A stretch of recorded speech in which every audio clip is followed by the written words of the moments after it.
Can you stop toxic? Can you stop the toxic workplace stuff that's going on? The recent surveys and statistics on veterinarians, and I'm sure lots of other professions are the same, because we're not really all that different from each other. The greatest reason for people changing is that they experience their workplace culture as toxic to their health, toxic to their well-being. And now we've, like, for the last couple of years, we've even had this like other term now that is toxic positivity. So if somebody happens to keep saying like, no, you can do this, we can change this, then like that turns into some toxic positivity, because you're not falling into it, into the drama. And how dare you? And how do we really actually change it? Can we really change these toxic workplace cultures? And is it enough to keep saying this is management, this is the system, this is, everybody else that has to do something, stand up and change so that I can feel safe, psychologically safe and appreciated in my work environment? And they say compassion for other people is like so important. It's such an important trait. And of course, we agree with that, right? Right? I'm sure you agree with that. And then there's also this other thing, like the sentiment, you never know what's going on for other people, right? Obviously, you can't. Like, how can you know? And we can agree with those two, but then when you're in that culture yourself, it seems entirely unhelpful to think compassion and to think, don't know what's going on for them in dealing with that culture. So what's going on in a toxic workplace culture, right? It's an environment that is negative, antagonistic. There is bullying behavior. The employees are stressed. Communication is limited. It is unsafe. There is blaming. And people are rewarded for unethical, harmful, or nasty attitudes or actions. And those rewards don't have to be like overt. They can be tacit, subversive, underneath. And, if you're in that culture, what you'll experience a lot of the time, you'll feel overworked, psychologically unsafe. You might feel bullied. You might observe gossip, hot-headed attitudes, and you'll be unheard, unappreciated. No appreciation for who you are. Right?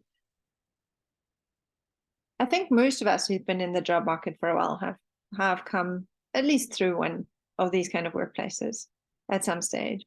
And what's happening nowadays is that, thank goodness, you can change. The work market is in such a way that, for at least for veterinarians in the veterinary profession, change is easy.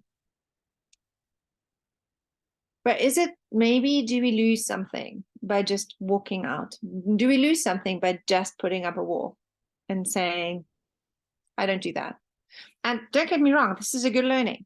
It's a good learning to put your foot down and say, I don't do that. But can there be maybe even a deeper learning by really engaging with what is happening without taking it personally? And this is what this is about. Like, how can you engage with it without being personally attacked, offended, unappreciated?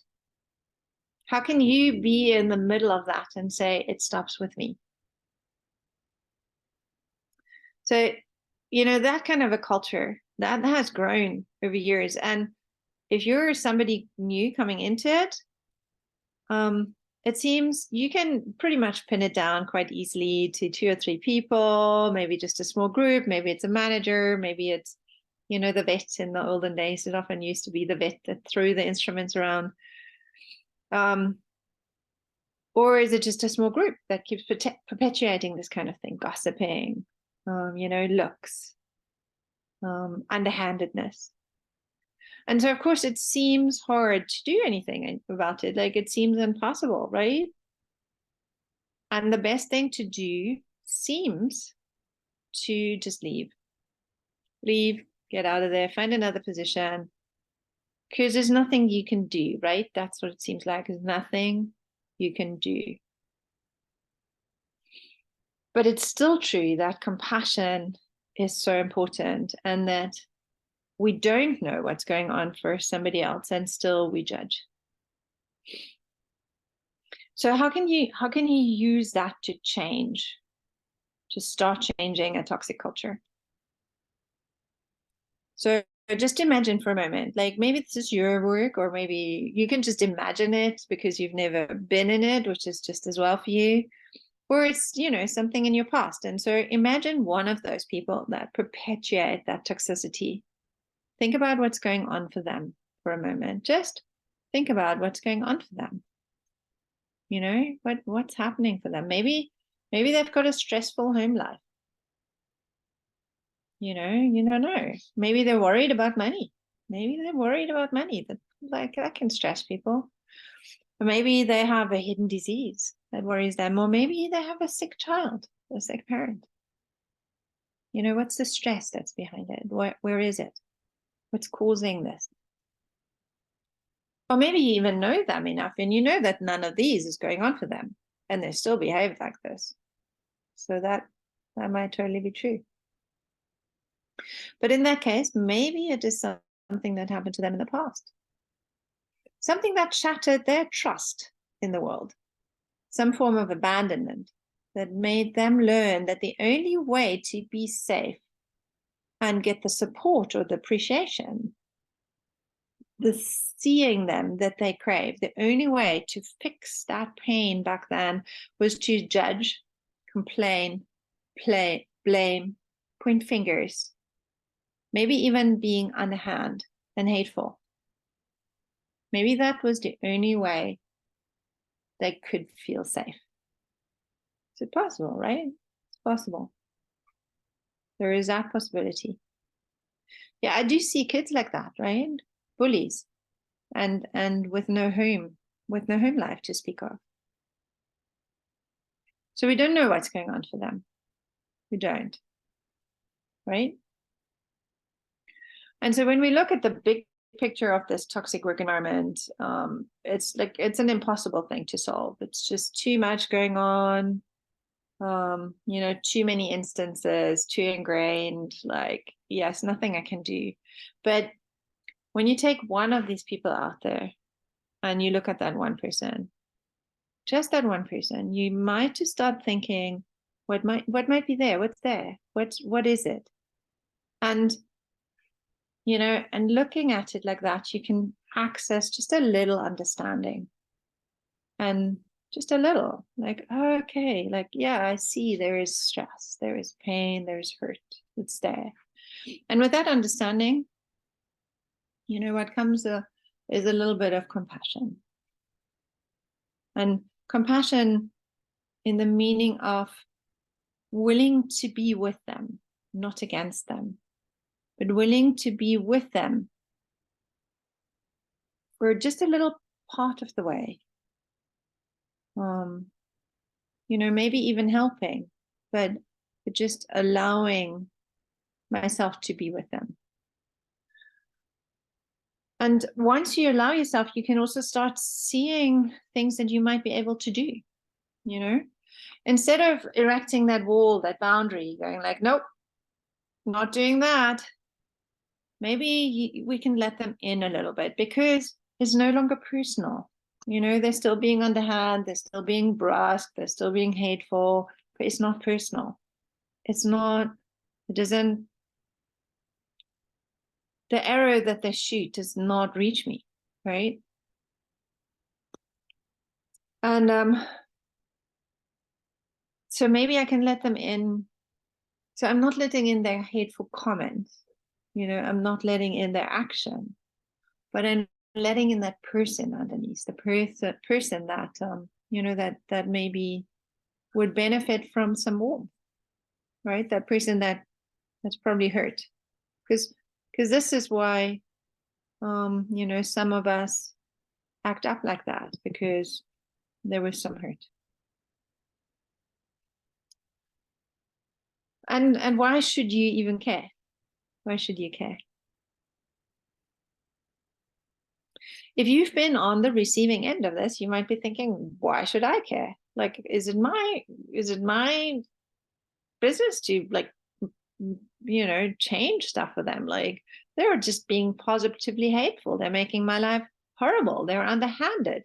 They might cost me my career. Like, why should I care? And that might be true.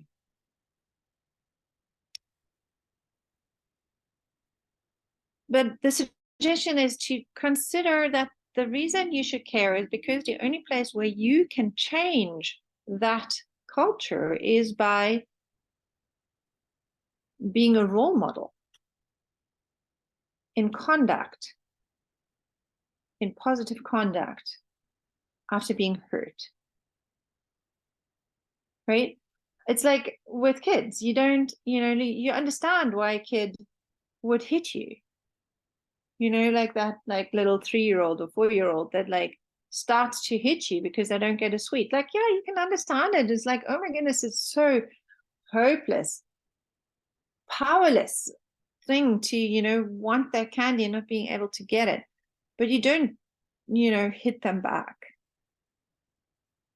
That's not what you do, because you're an adult.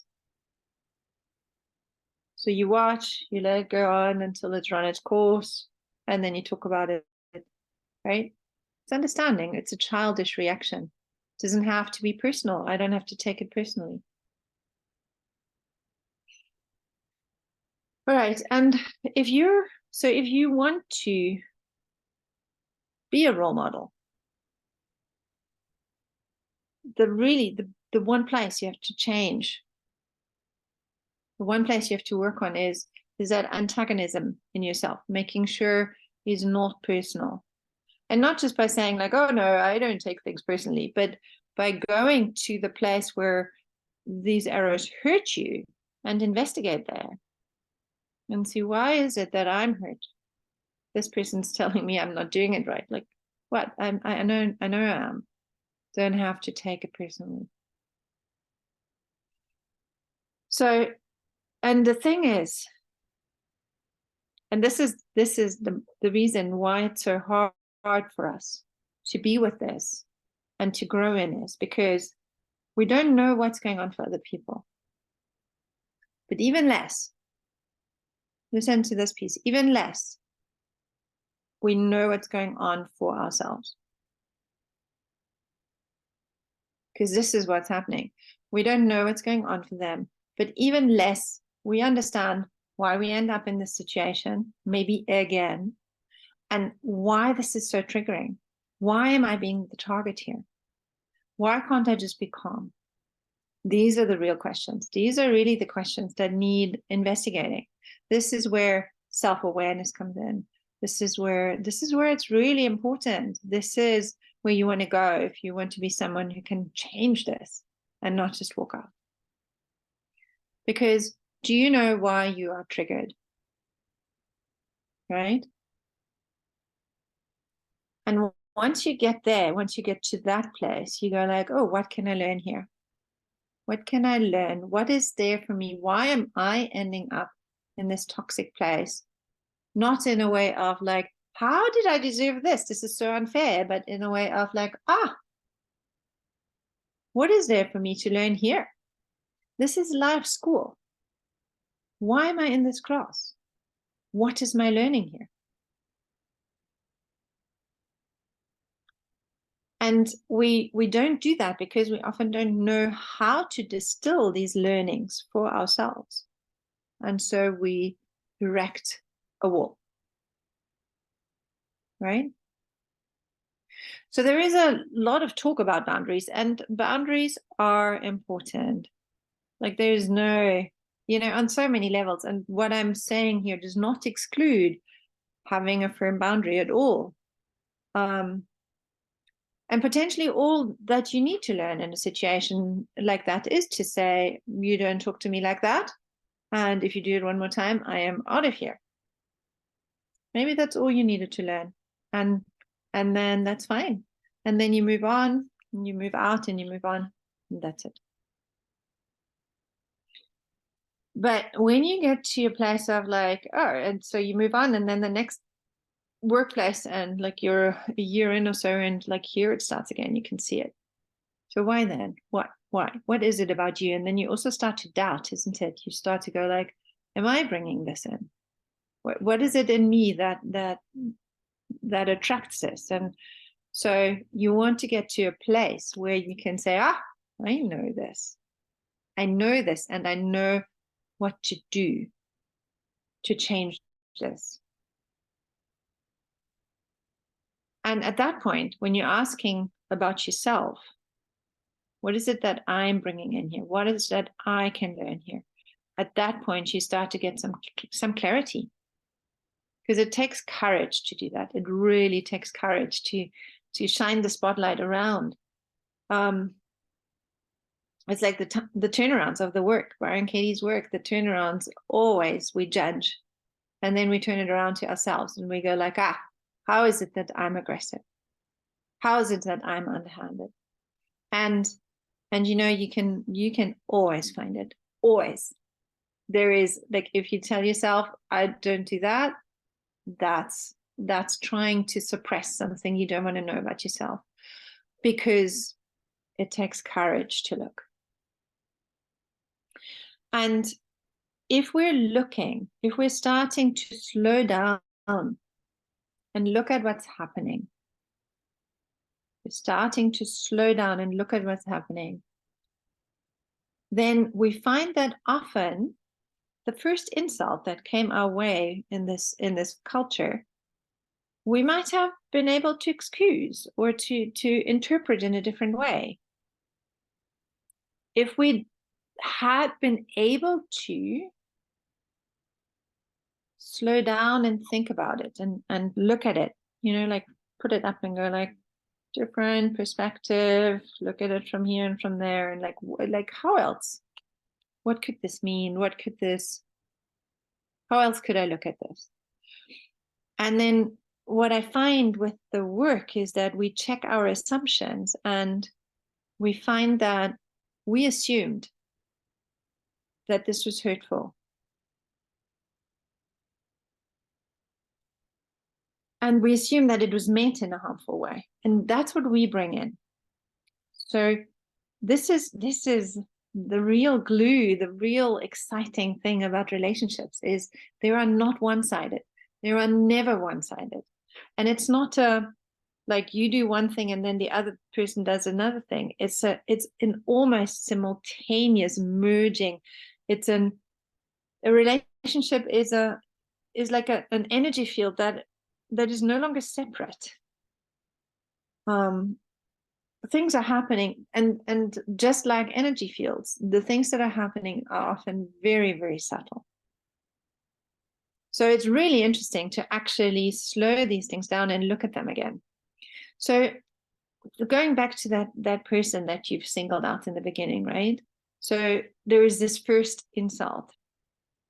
And, when you slow it down and you go like, okay, well, let me not take it as I did before, but like, what do I see? So it might be, yeah, like it's brusque, definitely brusque. Definitely unfortunate wording can be construed in all kinds of bad ways. Yes, body language, facial expression. The proof is there. The proof is there that this person meant to be harmful. But still, can you absolutely know that that's what they meant to do? And absolutely, without a shadow of a doubt, you can't know. But still it hits you. Still it hits you. And it hits because, do you remember, You put the shoe on if it fits. It's like that. It is like that. People knew it, have known it for a long time. It hits you because there is a trigger there for you. There is a weakness there for you. And that weakness creates an assumption. The assumption is that it was meant to hurt. It was meant to hurt. It was meant to be mean. This person meant to be ugly. And so this, in that assumption, is where we can really start to work at this. Check out that assumption. And, you know, maybe you don't even want to change the whole culture at your workplace. Maybe all you want is just not to feel hurt. Maybe you don't want to feel, hurt every day, stressed, attacked. Maybe what you want is you want to know that you did your best. And you know, knowing that knowing your assumptions, your expectations, your motivations that you're bringing in, knowing your trigger points, that is doing your best. That's where it's at. Because your triggers unconsciously perpetuate the toxicity. Because this is what triggers do, right? They're like hurt and we shut down. This is how it goes. You know, and it's not a personal failing. This is just how it functions. But knowing that, once I know that, I can start working with it. So what happens after you felt that first hurtful insult? After you were sure that it meant to be hurtful, what happened? Right? In that moment, you're like, you look away, you turn away, you know, you're attacked and your wall goes down, your armor goes up. You might even counterattack, depending on who you are, where you're at on that day. And then the next time you face that person, you come in with the knowledge that they are mean. You come in with the proof that they meant to hurt you. And so that is how you interpret what they do now. There is doubt. There is fear, caution, resentment. You're bringing that in going forward. And so they have less of a chance already. And this is how we perpetuate it, right? So unless you're clear on your side of what you bring in, you know, you keep bringing in that baggage forever. And again, you know, like this is not, it's a human thing. We do that. It's not a fault, but it's about knowing that. And every time this person is brusque again, you're confirmed, you have more proof, right? So the burden on them that you place on them is getting heavier, and the proof of their negative intention is always easy to find. Absolutely. And that is one thing with our consciousness, the human consciousness. You know, this is a thing that it's easy for us to find the negative intention. We have a propensity to believe the negative. You know, it's like there is this blaming thing, this comparing thing. We do that. We have done that for I don't know how long. But if we judge somebody else as worse, less worthy, then our egoic consciousness for that moment gets to feel better, more worthy. And so we fall into that. Right? You can see it in the history books. You can see it, you know, you can see it in the news and the movies. We wiped out whole nations with that reasoning. Okay. And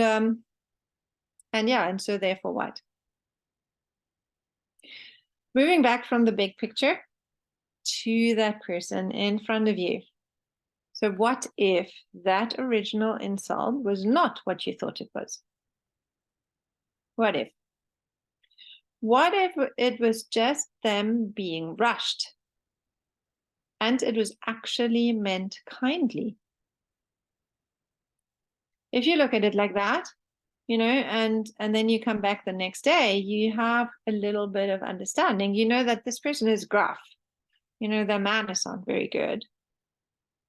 And, you know, for whatever reason, but there is a core of kindness there. There's a core of caring. And now you begin to respond to that core. Because once you see that core of kindness, that core of caring, it is easier to respond to it. Actually, it becomes almost natural.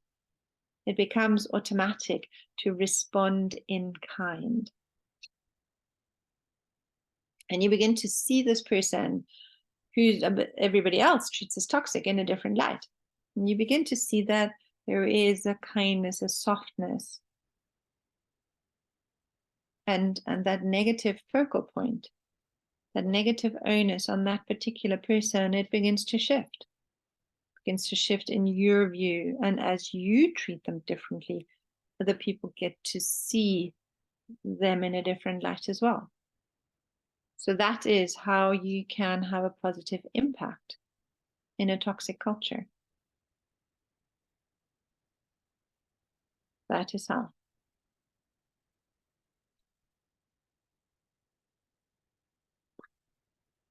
And maybe, you know, this work you're doing, knowing your triggers and everything, and it's not good enough to change this person. It's possible. Maybe you decide to leave after a while, and maybe you mastered your trigger. But you know, you've done your best. And chances are that you've learned a lot. It was still satisfying work, even if they didn't change their life because of you. And you're a better role model going forward. You're going to be a better leader to others. You know, and of course you can say, like, why is this my problem? Why should this be my problem? Why do I need to change for others? And you know what? You don't have to. But if you want to keep upholding your head as somebody who's proud of your professional conduct, somebody who, if you want to know yourself as somebody who's doing the right thing, I think you will want to be able to say, this stops with me. And that doesn't mean I point the finger and say, you have to stop. It means I stop. I do not perpetuate it. It stops in me. The antagonism stops in me. This truly stops with me. And, you know, I know a lot of people will say, well, I don't respond to it. I don't perpetuate that. Right? I don't react. But, you know, you might not react openly. You might not be standing up and telling them your peace of mind. You don't rise outwardly to the internal trigger. But thinking that others don't notice even the subtle signs, that is kidding yourself. And they might not notice it consciously, but they're noticing it subconsciously, because we are connecting to each other. We are social animals, pack, herd animals. We know what to look for. And people notice the tightening of the shoulders. They notice that you avert your eyes before you respond. They notice that your breath hitches, stops. They notice the way your face moves from being open to being solid, like a wall. And that's subtle, but it is being noticed. And so these subtle responses, they inform this person in front of you what you are thinking of them. They inform this person of your judgment of them, even if you don't speak it out loud. So don't kid yourself.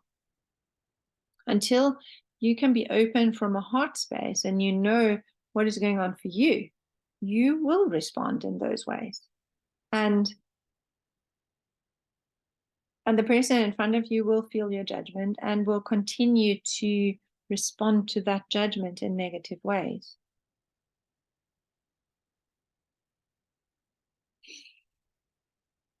Right? And why should you be responsible for it? Because you haven't started it. You might have just walked into this. So why should you be responsible for changing it? Because, you know, the work in front of you, that's your work. It doesn't matter who put it there. Because a bad man's or women's healing is a good man's or woman's work. And that's from the Tao. And because you're in a state, that is your work. Because the only place where you have a deep and lasting influence on this world outside is through having an influence on your inner state, on your mind space, on the space of your heart. That is your work. And every person that steps in front of you and triggers you, they give you an opportunity to see what still needs to be worked on. They bring you a gift. That's why it could be you. So you can pick it up or you can walk past it and spit at it. Thinking that you shouldn't have to do it because you didn't start it, that is a childish level of understanding. That's kindergarten stuff. Miss, I don't have to clean up. I didn't put that there, right? It's an adult's work to take up the task in front of us. Adults respond to the difficulties of life and the difficulties at work through best effort.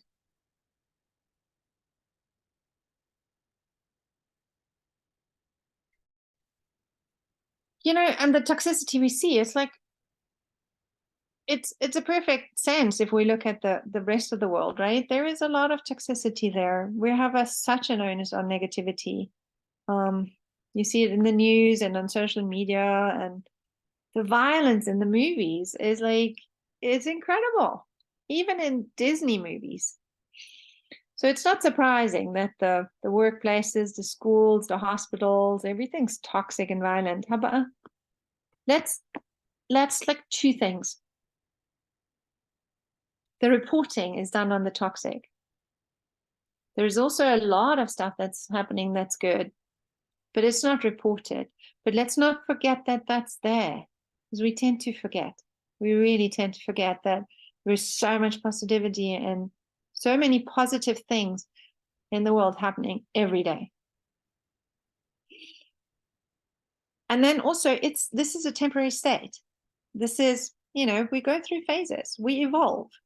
And then there is phases that are uncomfortable. Oh, well, birth, I hear, is really uncomfortable. It's a big change. And, you know, we can complain about the changes and the temporary discomfort, and we can point fingers and wish it would go away and like decide that about who else needs to deal with it, or we can lend a hand. And the fastest way for every individual to experience that change is starting to start that change here. And then the ripples from that new understanding ripple out into the world. And you start to see the world differently once you're making these inside changes. It's almost like magic. Out of a sudden, the onus is no longer on the negative. You can see the positivity. There's so much of it there. And we are part of a collective consciousness. What you're thinking and doing impacts on the people around you. And it's becoming more and more apparent. You know, social media is just such a lovely symbol for this collective consciousness that we're in. So we're drawn to negativity, yes. It's the culture we live in right now, yes. But if you are an activist, if you really want to take up this work, you can change the hearts and minds of the people around you by starting with yourself. And when you are at peace and self-aware, you really see the kindness, the core of kindness in everyone. You see that, you know, that is one of the things the Buddha said, nobody wants to suffer. The Dalai Lama here just recently said it again, nobody wants to suffer. We do not. And so once you respond from your heart and with that understanding to people, then you can respond to their heart, even if that heart is bruised and it comes across as defensive and mean, even dangerous. And so once that heart is seen, that bruised heart is seen, there is a chance that their response will change. So that's how we can change. We can start changing this toxic workplace culture. And, you know, if we take it up, then the world will change around us.